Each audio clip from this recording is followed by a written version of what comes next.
clicker? Okay, well, ready to get started. I have to say thank you. This is my second time in India, and I'm always amazed about how amazing the food is, even at a hotel buffet, right? Just really amazing. Okay, I'm gonna go over here. So, first thing I want to explain the title of my talk, right? It says, hey CxO, you're your organization's product manager. Now, all of us here are either CxOs, aspire to be a CxO, or work with CxOs, or be part of that team to do things. And we're all here because we're trying to make a change. We're all here because we're trying to make an impact, or we're here working with or for people who are trying to make that impact. And this is what a product manager does. A product manager looks at a problem, he or she has resources, and thinks about how do I create that impact. So my talk will be around how do we use that lens, that product lens, to look at how we develop our organization. So first things first, transformation is hard. Okay, and if you think it's not hard, I would like to invite you up here because I want to learn from you. But I've done this a few times now, and it just gets harder and harder and harder because expectations change. So when I start with making change, this is how I was taught in my MBA. This is our current state. This is our target state. Let's put a plan. Let's put the resources, and let's just execute that plan, and we will be in this better, brighter future. Now, what does that sound like, working that way? I don't know about you, but it sounds a lot like waterfall. And we know that waterfall IT software projects fail. So why do we use those same methods in making change? So that was the first thing I learned, is using that way doesn't really lead to the successes I want, because things are unstable, uncertainty, a whole host of reasons. So, what did I try next? Right, since we're using Scrum and Kanban and Agile methods, let's iterate our way to a better future. So we were using sprints. All right, plan it, execute, retro, and let's adjust. I've been doing it about a year and a half now. It still doesn't go to plan because, unfortunately, people are weird. Humans are weird, humans are uncertain, they're unstable, and basically any kind of plan will go awry really, really quickly. And this is where I find it really difficult to make change in a way because the change starts taking a life of its own. Whatever we've planned for will not stay the plan. Whatever we think will happen will probably not happen. And then things that are uncertain probably will happen because humans are uncertain. There's a lot of uncertainty, and we're all in a very complex system. So this got me to think about what can I do? Oops, sorry. So first thing, before I start, let me give you some context about the environment that we're in. So I'm from CK Asia. We are Southeast Asia and Hong Kong's largest job marketplace. So if you're to look for a job in Southeast Asia or Hong Kong, you'll come to one of our brands, either JobStreet or JobsDB. But what matters today is the environment in which I'm working in. So we have 4 engineering centers, and we're about 200 plus strong across these 4 centers. And we are trying to change ourselves to be more competitive. We were largely traditional, but then we are competing against the likes of Google and Facebook and Indeed, so we have to be a lot better. So this is the story so far. In the beginning, it was a merger of 2 companies, very fierce competitors, merging together under the Seek umbrella, and largely without direction. We didn't know where we were going. We were acquired, we didn't know where we were going. So the first thing we did was to build a solid foundation, to have a solid direction of where we're heading. And we did things like restructuring, we put people into teams, squads, mission teams where each team has a purpose, hired scrum masters, hired product managers, designers, put them into customer-facing teams so that at least they know who their customers are. Then we align the organization using objectives and key results so that each team knows who their customers are and how they can actually help the lives of their customers. We've invested in learning and development. We've invested in managers and things of the like. Then what next? Well, this still wasn't good enough because while we had the structure, we were still not moving fast enough. And that basically is today's story, is how do we accelerate that change? So one of the things that is really popular today is startups, right? Your Ubers, your Facebooks, your Indeeds, your Googles. Everybody wants to be like that, but not every company is a digital new company. Most companies have been around for a really long time. So how does a company become like that? So you'll see things like a big existing company like a bank or a telco will create a digital innovation hub or internal startup or internal accelerator. But what is that really? So in my experience, working in a startup way is just about three things really, a combination of the three. Design thinking or UX, depending on which school of thought you're from, product management, and this thing called Agile. So while thinking about this, it raised a question in my mind. What if what works for product development and startups, will it work for organizational development? So this was the question I had. So where do I start? Well, when I looked at it, I Googled around, and I found, hey, Gartner has this interesting model. I don't know what it's called. It's called the Gartner Model. But it attempts to integrate these three things together: design thinking, lean startup, and agile. Basically, with design thinking, it's about finding the problem. Lean startup is about experimenting to find a solution, and then agile is about delivering and scaling that up. So this is, by right, very simplistic. But to me, it was a way of integrating different schools of thought into one holistic view. So I'm going to start there. All right, so what's the first thing to do? All right, and I'll just follow the model.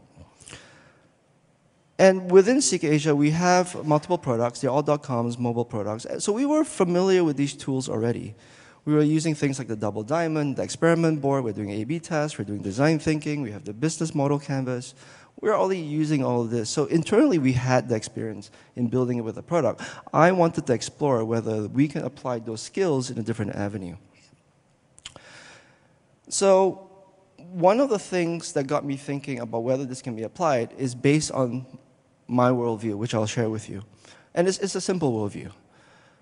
Every business exists to be successful, right? If you're for profit, then you exist to create enterprise value, profit for your shareholders, profit for your directors, profit for your employees, to make money, essentially. If you're an NGO, then it's about creating impact. But every organization exists to make a difference. So how does a business do that? Well, every business has a customer, because the customer buys your service, buys your good, and in exchange, they'll give you money or the thing that you want from them. But how do we satisfy our customers today? In the old days, with Henry Ford, he says, you can have a car in any color you want, as long as it's black. But today, it's a completely different world, because the customer is king, and the customer is fickle. So the way to keep a customer and make them loyal and return to you is to provide them a fantastic product experience. So that's why we're thinking about, a lot of people are talking about product now. Product this, product that, everything's a product. Because the product provides the experience that keeps your customers loyal to you. Then this is the question. How do I, as an organization, as a business, create that fantastic product experience? We need people. The answer is people, right? It's all of you and other people you work with. So this is my worldview. For a business to be successful, they have to please and satisfy their customers through fantastic product experience as developed by people in the organization. So if I wanted to be successful as a business to build that fantastic product, I have to satisfy my people and build that organization. So this leads me to my second goal right now, after we create a foundation to accelerate, and that is the product is a learning organization. Learn about customers, learn how to satisfy our customers, and learn how to be better. So what was step one? So I was doing this for the first time. I'm from a technology background, but I've had experience in multiple places. So I just followed the Gartner Model and had to learn what that is. So the first thing to do is, what was my business model? What am I building? Now, traditionally, an organization or a company would think of as, I am demanding talent, so I will buy talent from the market, right? Pay money for time. But one of the issues that technology companies face today is that good talent is extremely hard to find and harder to keep. And this was my problem. It was very difficult to find talent. Talent was scarce. Every other company was looking for talent. And once we get them, they may leave really quickly. So engagement was an issue. So I looked at it and I decided to flip that. What if the customer wasn't the company, but the customer was the talent? People, you, the employees. And then on the other side is the company. So what does the company have to offer then on the supply side? Well, pay, salary, opportunity for learning and growth and development, opportunity to pursue really challenging problems. Then on the demand side, it is people with the capability to grow and solve those challenges and be creative and be innovative. But then good people have their ability to pick almost anywhere they want to work. So I flipped that on its head. Supply side is an organization, demand side is talent. So that's my business model and that's my business canvas. And as part of my business canvas, I developed it. Well, I need to hire people. So what I did was I actually went to my boss, the CIO and the CPO, and begged them for money to hire a contractor to try this crazy experiment. So I approached it like an internal startup. I looked for seed funding, I got contracted for 3 months, and I had some KPIs, which I met, and managed to convert that person to full-time. So the second step here is to empathize with our customer. So customer in this case is talent. So with my new hire, we interviewed our employees as though they were our customers. We did customer interviews and we developed personas. So you may be familiar with personas from a product sense. This is personas for our people. So from there we created segments. So within our company now we have about 8 personas, and I'll share with you one of them. So these are real things that we use internally. So we have a guy called Lights on Larry. So Lights on Larry is a guy or girl, who has been with the company for years, very loyal, been with the company for years, developed existing products. Unfortunately, Larry's skill set may have slid a bit. Maybe he's been using PHP for a really long time, or .NET or Java. But now the trend is AWS and React and mobile and all these different things. So Larry, while he knows the existing systems, he knows the history of the company, but his skill set may no longer be relevant. So understanding Larry, he has some frustrations, right? I can't move forward with my skills, even though I'm senior, because all these young guys have all these new skills. Right? And then he may not be able to contribute as much with all the new tech stack stuff. So he feels really frustrated. But then Larry is also critical with keeping the existing platforms running. So he's stuck. So what we did was we did all these interviews, we generalized into personas, and what we got from that is really step 3. What are our markets, our customers' pain points? So we identified 6 of them, which I'll share 3. And the first one is, I need more support to grow my capabilities, for instance. I don't feel hurt when I share things that I feel matter, and I don't know where I'm heading. So these issues, while they are relevant to my company, I don't want to touch on them too much. Because the process that we took was we didn't assume what challenges our people were facing. We went to them, we talked with them, we identified their pain points, and then we will solve their pain points. And this is what we came up with. So how do we go about solving their problem, the customer's problems? So we are taking a design thinking or systems approach. So much like a product doesn't exist in isolation, right? Even an iPhone in your pocket or a smartphone in your pocket doesn't exist in isolation. You have your app store ecosystem, you have your ad ecosystem. All these things play in a modern product ecosystem. So what was my ecosystem internally if I wanted to develop this organization? Well, there are basically 4 things, or 5 things. At the center of it is my customer, which is the employee, my talent. And then you have traditional artifacts like performance management and performance appraisal, right? That's from HR. Then we have career management. How do I get promoted? What is my career path? How do I grow within this company? Then we're also building communities of practice, peer-supported learning. How do people who are interested in the same thing learn and grow together? And then the last bit, which is probably my product I'm developing, is a learning marketplace. And I'm using the learning marketplace to incentivize learning, to make learning easy and growth easy. But basically, that's my core product, and the rest of it is within the ecosystem at CxO. From there, we have to execute. But we're not going to create a plan that we just execute, A, B, C, D, E. We want to experiment. So at the heart of lean startup and finding solution, or product market fit in this case, or solution market fit, is to really experiment. So instead of having a work backlog, we created a hypothesis backlog. And one of the first hypotheses is we believe that our people don't pursue learning due to process friction.